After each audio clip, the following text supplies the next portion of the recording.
दोस्तों नमस्कार।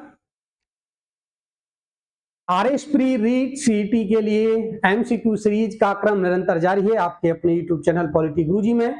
और मैं लोकेश डागर प्रतिदिन विगत प्रतियोगी परीक्षाओं में पूछे गए प्रश्न एवं और कौन कौन से प्रश्न बनने की संभावना रहेगी उन सारे प्रश्नों के समावेश के साथ प्रतिदिन शाम को 7:15 पर आप सभी से रूबरू होता हूं यूट्यूब चैनल पॉलिटी गुरुजी में। दोस्तों जैसा कि आप स्क्रीन पर देख पा रहे हैं, कल की क्लास में मैंने मूल अधिकार से रिलेटेड जो प्रीवियस ईयर क्वेश्चन थे एग्जाम से पूछे गए वो 20 प्रश्न कराए। आगे आज की पार्ट 2 में मूल अधिकारों से रिलेटेड ही है, इसमें 20 प्रश्न और लेकर आया हूं। बहुत अच्छे प्रश्न हैं, वीडियो में अंत तक बने रहें। ज्यादा से ज्यादा अपने जो फ्रेंड्स हैं उनके साथ इस वीडियो को शेयर करें, चाहे वो किसी भी एग्जाम्स की तैयारी कर रहे हो। सभी एग्जाम्स की तैयारी करने वाले जो स्टूडेंट्स हैं उनके लिए ये जो वीडियो है बहुत इंपॉर्टेंट होने वाली है। पहला प्रश्न आज की क्लास का, भारतीय संविधान का कौन सा अनुच्छेद अल्पसंख्यकों को अपनी रुचि के शिक्षा संस्थानों की स्थापना और प्रशासन का अधिकार प्रदान करता है? आप देखेंगे बहुत अच्छा प्रश्न है और एग्जामिनर अगर आपको कहीं डुबाने का प्रयास करेगा ना कि भाई मैं तो पूरा प्रयास कर रहा हूं, देखो पॉलिटिकल साइंस ऐसी सब्जेक्ट है, polity Indian constitution and polity से ऐसे ऐसे प्रश्न पूछे जा रहे हैं कि वो एग्जामिनर चाहता ही नहीं कि आप अच्छे स्कोर कर पाए और यही डुबाएगा ऐसे प्रश्न पूछकर।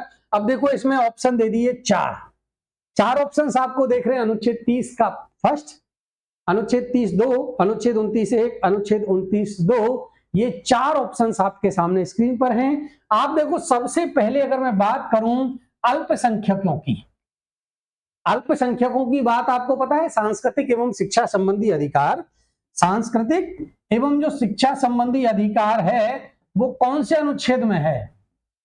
आपका आंसर होगा सर सांस्कृतिक एवं शिक्षा संबंधी अधिकार भारतीय संविधान के अनुच्छेद 29 और अनुच्छेद 30 में है। यहां तक आपकी बात बिल्कुल क्लियर है, लेकिन एग्जामिनर ने थोड़े सब क्लॉज भी दे दिए साथ में कि 30 का फर्स्ट है, 30 का सेकंड है, 29 का फर्स्ट है या 29 का सेकंड है। अब बताएं, अटका दिया आपको। अब देखो यहां बिल्कुल कंफ्यूज नहीं होना है, ये आपको पता है अल्पसंख्यकों के हितों का जो संरक्षण है ये तो आर्टिकल 29 में है। अल्पसंख्यकों के हितों का जो संरक्षण होगा वो तो होगा अनुच्छेद 29 में। किसमें होगा? अनुच्छेद 29 में। अब अनुच्छेद 29 में तो अल्पसंख्यकों के हितों के संरक्षण की बात है और इसमें जो अल्पसंख्यक माना है वो 2 आधार हैं, एक भाषाई आधार और एक धार्मिक आधार, और किसी भी आधार पर भारतीय संविधान में अल्पसंख्यकों का वर्गीकरण नहीं मिलता है। एक बात ये क्लियर है। प्रश्न पर चले तो प्रश्न कहता है भाई कि जो अल्पसंख्यक हैं, बिल्कुल जो भी अल्पसंख्यक हैं वो अपने संस्थानों की प्रबंधन कर सकते हैं, उनको प्रबंधन मैनेजमेंट की स्वतंत्रता है या नहीं? बिल्कुल सर कर सकते हैं और अपने शिक्षा संस्थानों की स्थापना कर सकते हैं, प्रशासन करते सकते हैं। भारतीय संविधान का अनुच्छेद 30 का एक ऑप्शन नंबर ए इस प्रश्न का राइट आंसर होगा। चले सेकंड प्रश्न पर। भारतीय संविधान के अंतर्गत मौलिक अधिकारों का संरक्षण कौन है? बहुत अच्छा प्रश्न है कि भाई मौलिक अधिकारों का संरक्षण जो होगा वो कौन होगा? संसद होगी, राष्ट्रपति होगी, सर्वोच्च न्यायालय होगा या प्रधानमंत्री होगा? ऑप्शन नंबर ए संसद, राष्ट्रपति, सर्वोच्च न्यायालय या प्रधानमंत्री। अच्छे से चारों ऑप्शंस को आप देखें और आंसर बताएं। मौलिक अधिकारों के संरक्षण की जब भी बात होगी, अब आप मुझे बता दो, अगर आपके मौलिक अधिकारों का हनन होता है, जैसे ही आपके मौलिक अधिकारों का हनन होगा तो मौलिक अधिकारों के संरक्षण के लिए आप कहां जाओगे? तो सर कहां जाएंगे? सर्वोच्च न्यायालय। ऑप्शन नंबर सी इस प्रश्न का राइट आंसर है कि मौलिक अधिकारों का जो संरक्षक है वो है सर्वोच्च न्यायालय। और मैंने रिट बताई थी अनुच्छेद 32 और अनुच्छेद 226। अनुच्छेद 32 के द्वारा हाई सुप्रीम कोर्ट, कौन सा? Supreme court. और अनुच्छेद 226 के द्वारा हाई कोर्ट, कौन सा है? हाई कोर्ट रिट जारी करता है। क्या जारी करता है सर? रिट जारी करता है। अगर आपके मौलिक अधिकारों का हनन हो रहा है तो मौलिक अधिकारों का संरक्षक होगा उच्चतम न्यायालय। आज की क्लास का तीसरा प्रश्न है, संविधान के कौन से अनुच्छेद के द्वारा सिखों को कृपाण धारण करना धार्मिक स्वतंत्रता का अंग माना गया है? बताएं सर। धार्मिक स्वतंत्रता का अंग माना है। अब देखो, आप एक स्वतंत्रता पढ़ते हो, क्या पढ़ते हो? स्वतंत्रता। और वो स्वतंत्रता कौन सी है? देखो, स्वतंत्रता का अधिकार है ना, और स्वतंत्रता का अधिकार 6 प्रकार की स्वतंत्रताओं का वर्णन मिलता है भारतीय संविधान के अनुच्छेद 19(1) में। ये क्लियर है?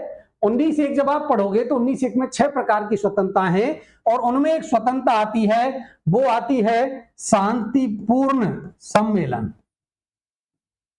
और शांतिपूर्ण सम्मेलन होगा जिसमें होगा बिना हथियार के, बिना हथियार के, है या नहीं? अब आप कहोगे सर कि अगर सैकड़ों की संख्या में या हजारों की संख्या में सपोज करो कोई सिख खड़े हो रहे हैं, क्या कर रहे हैं? सिख हैं, और सिख कोई प्रदर्शन कर रहे हैं, तो सिख तो कृपाण धारण करते हैं। क्या धारण करते हैं? सिख जब कृपाण धारण करते हैं तो ये तो अनुच्छेद 19 का उल्लंघन हो जाएगा। बिल्कुल नहीं, नहीं होगा, क्योंकि भारतीय संविधान का अनुच्छेद 25, कौन सा? अनुच्छेद 25 अंतःकरण की स्वतंत्रता, अंतःकरण की स्वतंत्रता आपको प्रदान करता है। इसमें है सिखों द्वारा कृपाण धारण करना। आप अपने धर्म के अकॉर्डिंग वेशभूषा धारण कर सकते हो, हिंदू पगड़ी पहन सकते हो, ये सारे क्या है भाई? सिख है, पगड़ी भी पहनेंगे, कृपाण धारण करेंगे, कोई पंडित जी हैं तिलक लगाएंगे, ये सबके सब अनुच्छेद 25 में है। अंतःकरण की स्वतंत्रता, बिल्कुल आप किसी भी धर्म का अनुसरण कर सकते हो, आप पर किसी प्रकार की बाध्यता नहीं है। तो सिखों द्वारा कृपाण धारण करना भारतीय संविधान का अनुच्छेद 25 है, अंतःकरण की स्वतंत्रता। आज की क्लास का नेक्स्ट प्रश्न है, निम्नांकित को सुमेलित कीजिए। आपको सुमेलित करना है, एक साइड में आपको दे रखे हैं अनुच्छेदों में वर्णित प्रावधान, और दूसरी साइड दे रखे हैं अनुच्छेद। आपको मिलान करना है कि भाई कारखानों में बालकों के नियोजन का प्रतिषेध कौन से अनुच्छेद में है? अंतःकरण की स्वतंत्रता अभी मैंने आपको बताया था कौन से अनुच्छेद में है? बलात् श्रम और मानव दुर्व्यापार का प्रतिषेध कौन से अनुच्छेद में है? और अल्पसंख्यकों के हितों का संरक्षण कौन से अनुच्छेद में है? आप एक बार बताएं। और फिर आपको 4 ऑप्शंस दे रखे हैं, ये इनमें से आप बताओगे पहले का मिलान किससे करेंगे।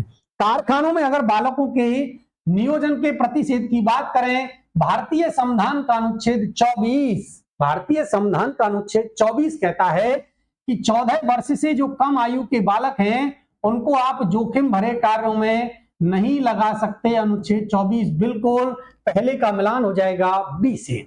बात करें अंतःकरण की स्वतंत्रता की, अंतःकरण की स्वतंत्रता भारतीय संविधान के अनुच्छेद 25 में वर्णित है। बलात् श्रम और मानव दुर्व्यापार का प्रतिषेध अनुच्छेद 23, अल्पसंख्यकों के हितों का संरक्षण अनुच्छेद 29। अब आप पहले का मिलान करोगे बी से, दूसरे का मिलान करोगे सी से, तीसरे का मिलान ए से, और चौथे का मिलान डी से। आंसर देखें, पहले का मिलान बी किसमें हो रहा है सर? इसमें हो रहा है गलत, इसमें सी हो रहा है गलत। अब आपके सामने ऑप्शन बचे बी और डी। अंतःकरण की स्वतंत्रता सी से मिलान हो रहा है, यहां पर भी, यहां पर भी, यहां पर सी सही है, यहां पर डी और ए में से मिलान करना है, बलात् श्रम और ए। ऑप्शन नंबर डी इस प्रश्न का राइट आंसर है। नेक्स्ट प्रश्न पर चलते हैं। आज की क्लास में भारतीय संविधान का कौन सा अनुच्छेद राष्ट्रपति को मौलिक अधिकारों के स्थगन की शक्ति प्रदान करता है? भाई आप पढ़ते हो, आपका प्रश्न होगा सर मौलिक अधिकारों का स्थगन हो सकता है क्या सर? निलंबन हो सकता है? बिल्कुल, मौलिक अधिकार भी निलंबित हो सकते हैं आपातकाल के दौरान, और आपातकाल के दौरान मौलिक अधिकारों के उल्लंघन की जो शक्ति है वो भारतीय संविधान के अनुच्छेद 359 में। ऑप्शन नंबर डी इस प्रश्न का राइट आंसर है। भारतीय संविधान का अनुच्छेद 359 राष्ट्रपति को शक्ति प्रदान करता है मौलिक अधिकारों के निलंबन या स्थगन की। क्लियर है? ऑप्शन नंबर डी इस प्रश्न का राइट आंसर है। और आपातकाल की जब भी बात होगी तो मैं आपको बार बार बताता हूं, आपातकाल भारतीय संविधान के 3 आर्टिकल आपको रट लेने हैं। कौन से आर्टिकल? 3 आर्टिकल रट लेने हैं। एक है अनुच्छेद 352 जो बात करता है राष्ट्रीय आपातकाल की, एक है अनुच्छेद 356 जिसमें वर्णित है राज्यों का आपातकाल, और एक है अनुच्छेद 360 जिसमें वर्णित है वित्तीय आपातकाल, ये भी एक इंपॉर्टेंट डेटा है जो आप याद रखेंगे। आज की क्लास का नेक्स्ट प्रश्न है, निम्नांकित में से स्वतंत्रता के मूल अधिकारों में कौन सा शब्द शामिल नहीं है? स्वतंत्रता के मूल अधिकार। अब स्वतंत्रता के मौलिक अधिकारों की बात आ गई, इसका मतलब भारतीय संविधान का अनुच्छेद 19 आपको याद आना चाहिए कि भारतीय संविधान के अनुच्छेद 19 जब भी आप पढ़ोगे इसमें 6 प्रकार की स्वतंत्रताओं का वर्णन है। अब 6 प्रकार की स्वतंत्रताएं अगर आपको याद हैं तो आप इसका आंसर दोगे। संघ बनाने की स्वतंत्रता, विचार एवं अभिव्यक्ति की स्वतंत्रता, अंतःकरण की स्वतंत्रता या शांतिपूर्वक सम्मेलन की स्वतंत्रता। एक बार आप सभी ऑप्शंस अच्छे से पढ़ें कि संघ बनाने की स्वतंत्रता बिल्कुल 6 प्रकार की स्वतंत्रताओं का वर्णन है। कितने प्रकार की? 6, जिसमें एक स्वतंत्रता है विचार और अभिव्यक्ति की। कौन सी है सर? विचार एवं अभिव्यक्ति की स्वतंत्रता है एक। दूसरी स्वतंत्रता की बात करें, संघ और संगठन बनाने की स्वतंत्रता का वर्णन मिलता है। संघ और संगठन बनाने की स्वतंत्रता का वर्णन है।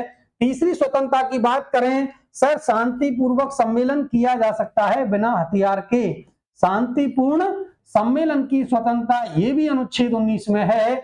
बात करें सर और अन्य स्वतंत्रताओं की, इसमें देखो एक आजीविका की स्वतंत्रता है।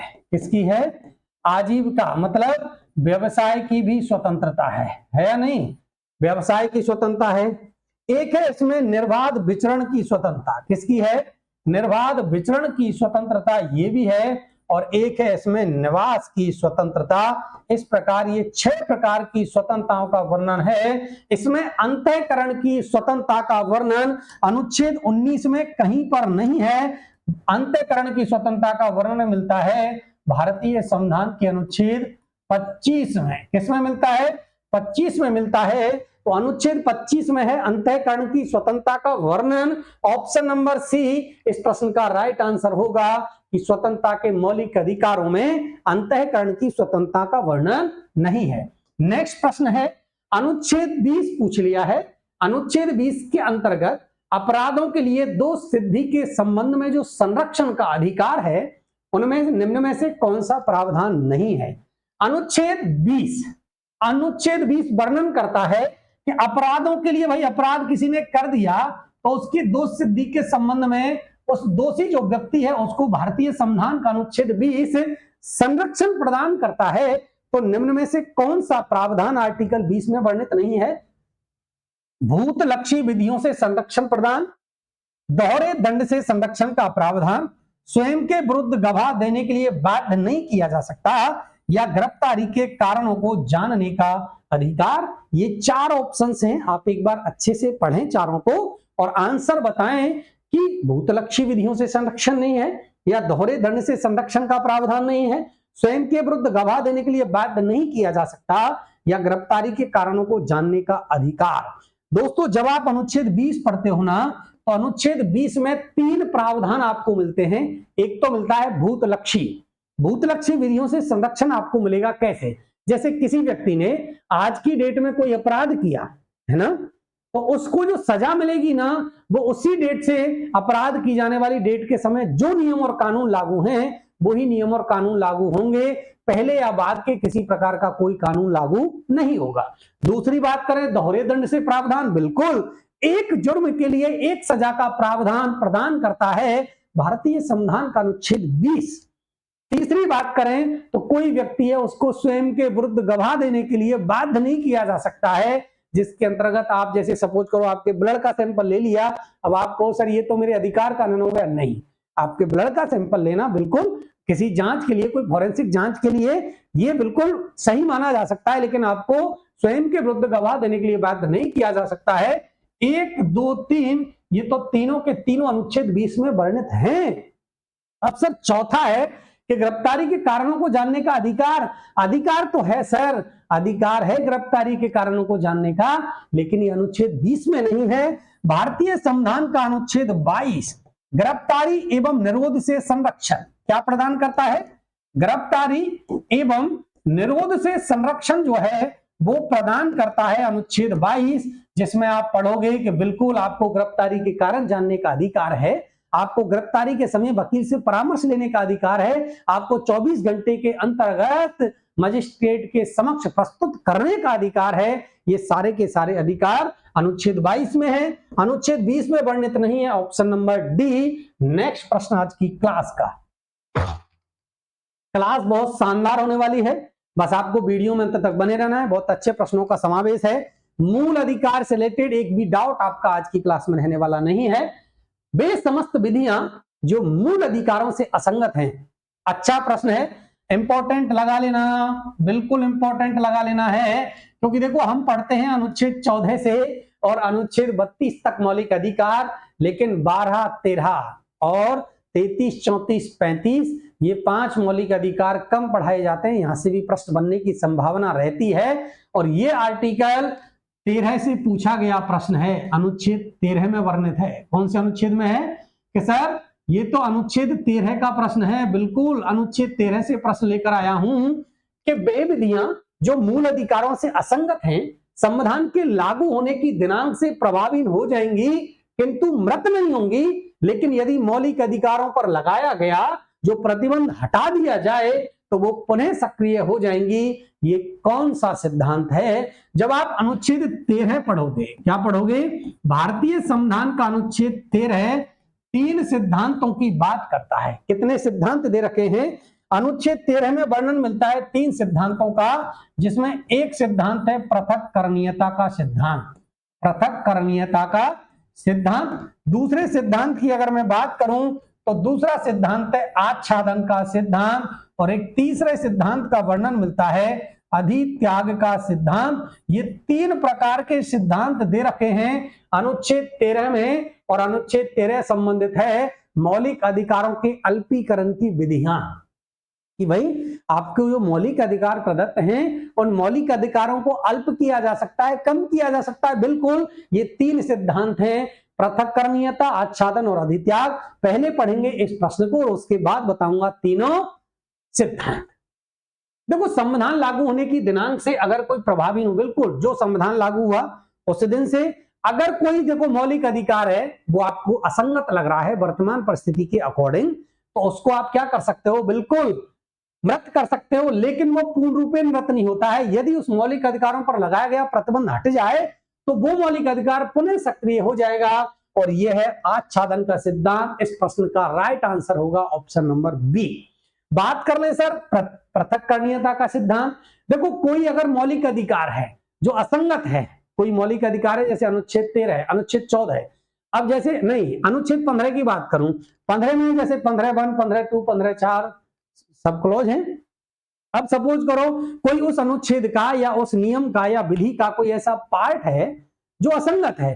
कहने का तात्पर्य है इनको पृथक कर दिया जाएगा कि उस मौलिक अधिकार में या उस आर्टिकल में वर्णित जो पार्ट मौलिक अधिकारों के लिए असंगत है, केवल वो पार्ट अलग होता है, पूरा का पूरा मौलिक अधिकार निष्क्रिय नहीं होगा। ये हो जाएगा आपका पृथक्करणीयता का सिद्धांत। अर्थात जो पार्ट निष्क्रिय हो रहा है या जो पार्ट उस आर्टिकल्स का अगर मौलिक अधिकारों के लिए असंगत है तो उस पार्ट को ही अलग किया जाएगा, पृथक किया जाएगा। यह है पृथक्करणीयता का सिद्धांत। बात करें सर अधित्याग की, बिल्कुल कोई भी व्यक्ति स्वेच्छा से, किससे? कोई भी व्यक्ति स्वेच्छा से कभी भी आपको जो मौलिक अधिकार प्रदान किए गए ना, उन मौलिक अधिकारों का त्याग नहीं कर सकता है। यह है अधित्याग का सिद्धांत। इस प्रश्न का राइट आंसर होगा ऑप्शन नंबर बी। नेक्स्ट प्रश्न आज की क्लास का, एक ही अपराध के लिए एक से अधिक बार अभियोजित या दंडित करने पर रोक। कहने का मतलब है कि दोहरे दंड से संरक्षण। पूछ लिया ना भाई, दोहरे दंड से संरक्षण ही तो है कि एक अपराध किया है और एक अपराध के लिए एक से अधिक बार अभियोजित या दंडित करने पर आपको रोक या संरक्षण है। बिल्कुल है, न्यायालय द्वारा विकसित की गई है या भारतीय दंड संहिता में निहित है, भारतीय संविधान में निहित है, या नैसर्गिक न्याय का सिद्धांत है। बिल्कुल ऑप्शन देखते ही आपको आंसर क्लियर हो गया होगा कि सर ये तो भारतीय संविधान में, ऑप्शन नंबर सी इस प्रश्न का राइट आंसर है कि ये तो भारतीय संविधान में है। जूनियर लीगल ऑफिसर 2023 में पूछा गया प्रश्न है, और भारतीय संविधान का अनुच्छेद 20 वर्णन करता है कि अपराधों के दोष सिद्धि के संबंध में संरक्षण प्रदान किया जाएगा। अपराधों की दोष सिद्धि के संबंध में संरक्षण प्रदान किया जाना है, और दोष सिद्धि के संबंध में संरक्षण जब भी प्रदान होगा, 3 प्रकार के मैंने बात की थी। एक तो भूतलक्षी विधियों से संरक्षण मिलेगा, एक दोहरे दंड से प्रावधान, मतलब दोहरे दंड आपको एक ही कार्य के लिए, एक जुर्म के लिए 2 सजा नहीं मिल सकती हैं, और एक स्वयं को अपने विरुद्ध गवाही देने के लिए बाध्य नहीं किया जा सकता है। यह है अनुच्छेद 20। नेक्स्ट प्रश्न,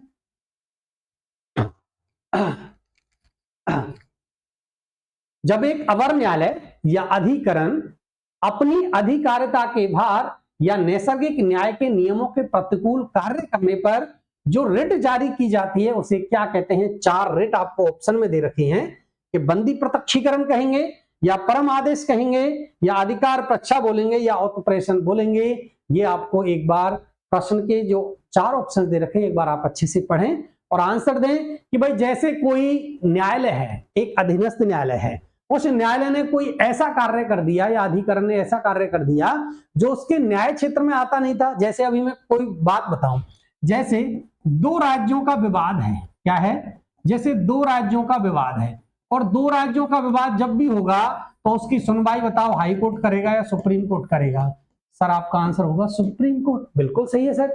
अब सुप्रीम कोर्ट नहीं करके सपोज करो किसी राज्य का उच्च न्यायालय उसकी सुनवाई प्रारंभ कर दे तो सुप्रीम कोर्ट रिट जारी करेगा। हाँ भाई, कौन से अधिकार से? ये तो आपके न्यायिक अधिकार में था ही नहीं। 1 मिनट, सॉरी लैपटॉप में कोई इशू है। हाँ जी, देखो, तो कहने का तात्पर्य है कि भाई वो एक रिट जारी करेगा और उस मामले को, उत्प्रेषण का मतलब होता है आप ऊपर भेजना, अपने ऊपर मंगवाना या अपने पास मंगवाना, अपने पास भिजवाना, उत्प्रेषण, प्रेषित कर देना। ऑप्शन नंबर डी इस प्रश्न का राइट आंसर होगा। देखो, बंदी प्रत्यक्षीकरण रिट जारी की जाती है, कोई व्यक्ति बंदी बना लिया जाता है उस समय। परम आदेश का मतलब होता है हम आदेश देते हैं। कोई व्यक्ति है, कोई सार्वजनिक पद पर बैठा हुआ कोई अधिकारी है, अगर वो कार्य नहीं कर रहा है तो supreme court, high court writ जारी करेंगे कि भाई बताओ क्यों कार्य नहीं कर रहे हो। हम आदेश देते हैं कि आप इस पद पर कार्य कर रहे हो और आपकी ये ड्यूटी बनती है, आप कार्य करो, प्रतिषेध। क्लियर है? अधिकार प्रच्छा रिट जारी की जाती है अगर कोई व्यक्ति सार्वजनिक पद पर, कोई व्यक्ति गलत तरीके से उस पद पर बैठ जाता है तो ये रिट जारी की जाती है, अधिकार प्रच्छा। ऑप्शन नंबर डी इस प्रश्न का राइट आंसर होगा उत्प्रेषण। विधि का समान संरक्षण अनुच्छेद 14 में ग्रहण किया गया है। अनुच्छेद 14, आर्टिकल 14 की बात हुई है, और आर्टिकल 14 क्या बताता है? आर्टिकल 14 सर विधि के समक्ष समानता, यही तो है। और इसी में आपको एक शब्द मिलेगा, विधि का समान संरक्षण, यही तो है। अब देखो, विधि का समान संरक्षण, पहले इस प्रश्न को क्लियर कर लें, फिर दोनों जो वो है वो शब्द, उनमें शब्दावली में क्या क्या अंतर है वो भी मैं आपको क्लियर कर दूंगा। अनुच्छेद 14 में विधि के समक्ष समता भी है, अनुच्छेद 14 में। और विधि के समक्ष समता तो हमने ग्रहण कर ली सर ब्रिटेन से। कहां से ग्रहण कर ली? ब्रिटेन से। लेकिन यहाँ विधि के समक्ष समता नहीं, यहाँ पूछ लिया सर विधि का समान संरक्षण। विधि का समान संरक्षण ब्रिटेन से नहीं, जापान से नहीं, आयरलैंड से नहीं। ऑप्शन नंबर डी, अमेरिका से हमने ग्रहण किया। और विधि का समान संरक्षण क्या होता है एक बार मैं आपको बता दूं, दोनों में जो डिफरेंस है वो आप क्लियर कर लेना। देखो, एक जो शब्दावली है वो है विधि के समक्ष समता, क्लियर। और विधि के समक्ष समता की बात जब भी होगी, ये हमने ग्रहण कर ली कहां से? ब्रिटेन से।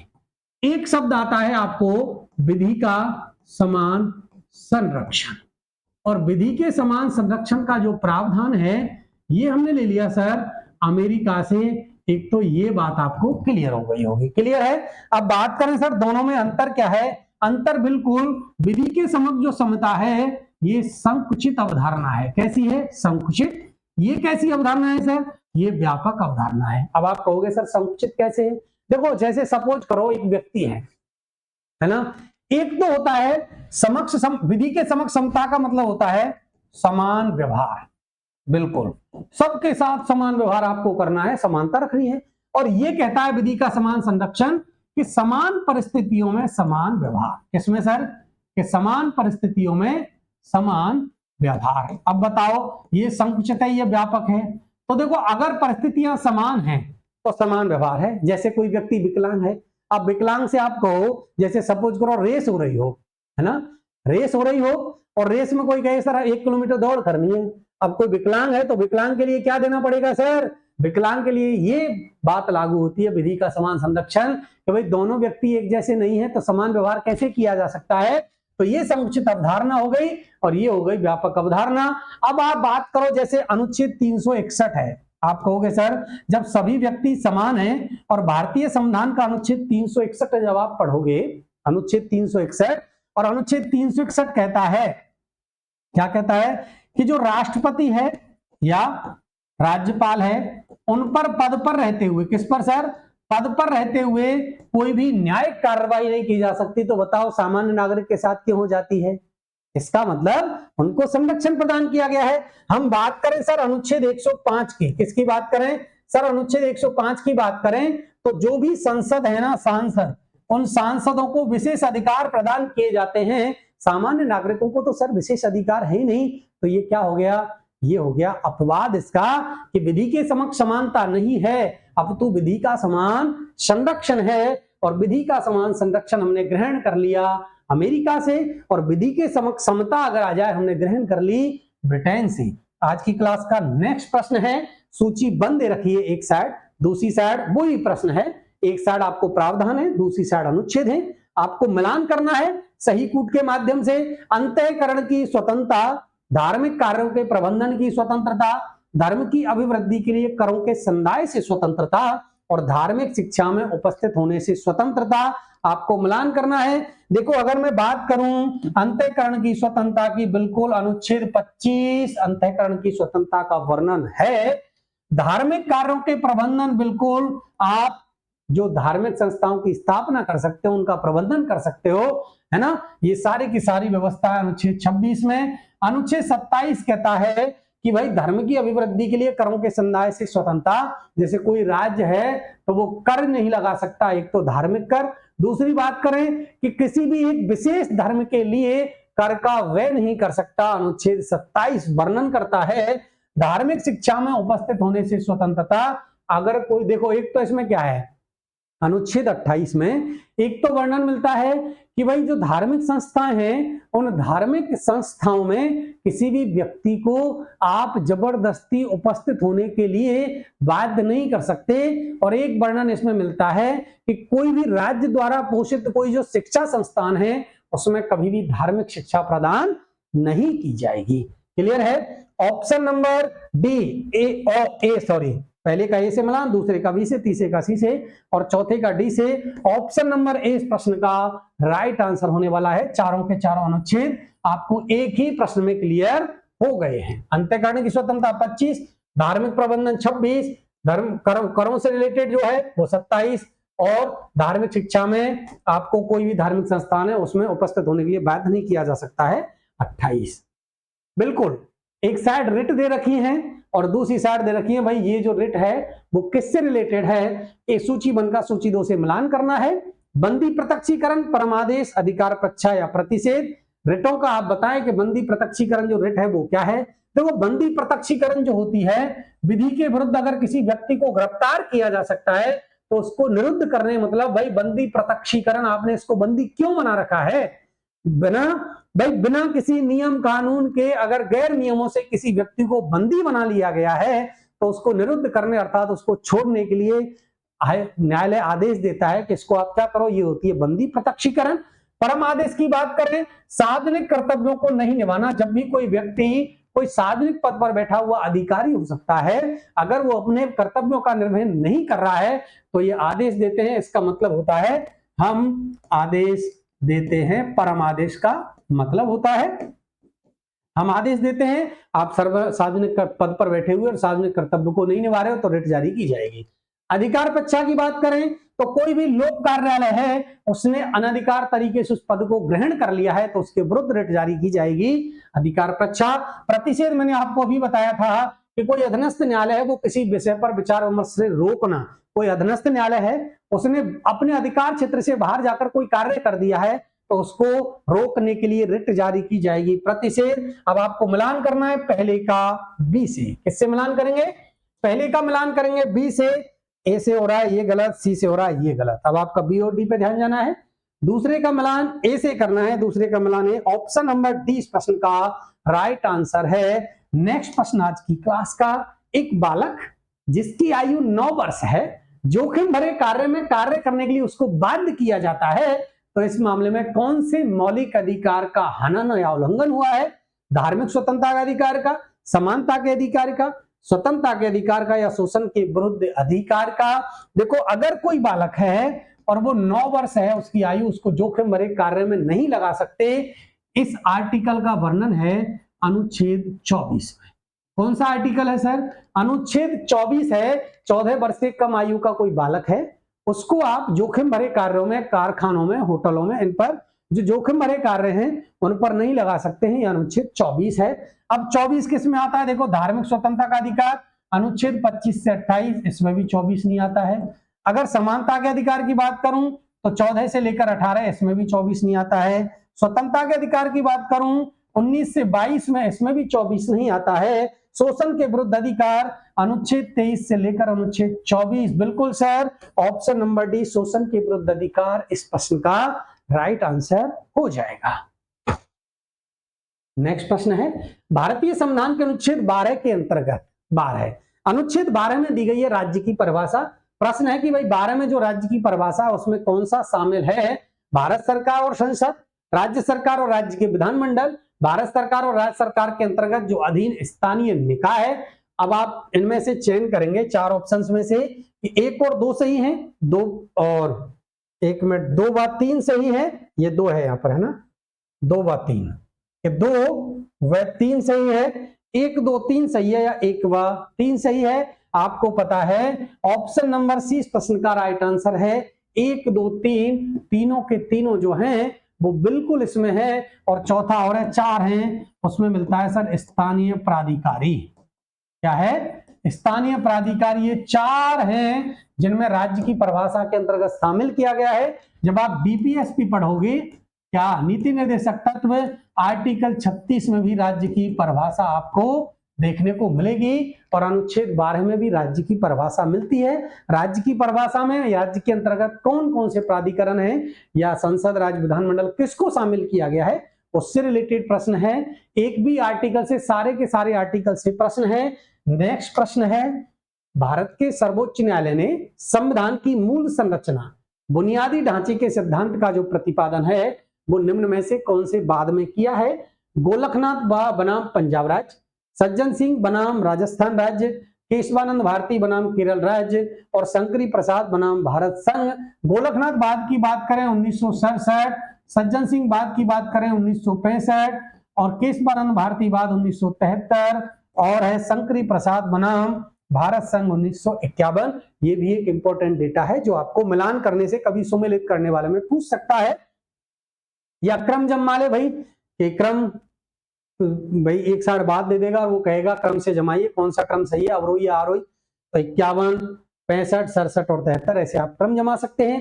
देखो, जब भी बुनियादी ढांचे की बात होगी तो बुनियादी ढांचे से आपको एक ही बात याद रखना है, केशवानंद भारती बाद 24 अप्रैल 1973।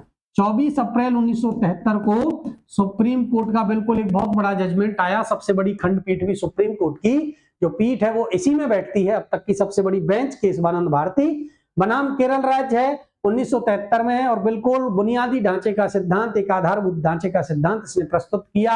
इससे पहले आपको मैं बता दूं कि प्रस्तावना को भाग भी नहीं माना था और इसी केशवानंद भारती बाद में प्रस्तावना को संविधान का अंग माना जाएगा कि ये प्रस्तावना, ये संविधान का अंग है, इसमें परिवर्तन किया जा सकता है, लेकिन कभी भी संविधान के बुनियादी ढांचे में परिवर्तन नहीं होगा। और बुनियादी ढांचे के सिद्धांत से रिलेटेड जो बात था, केशवानंद भारती बाद 1973।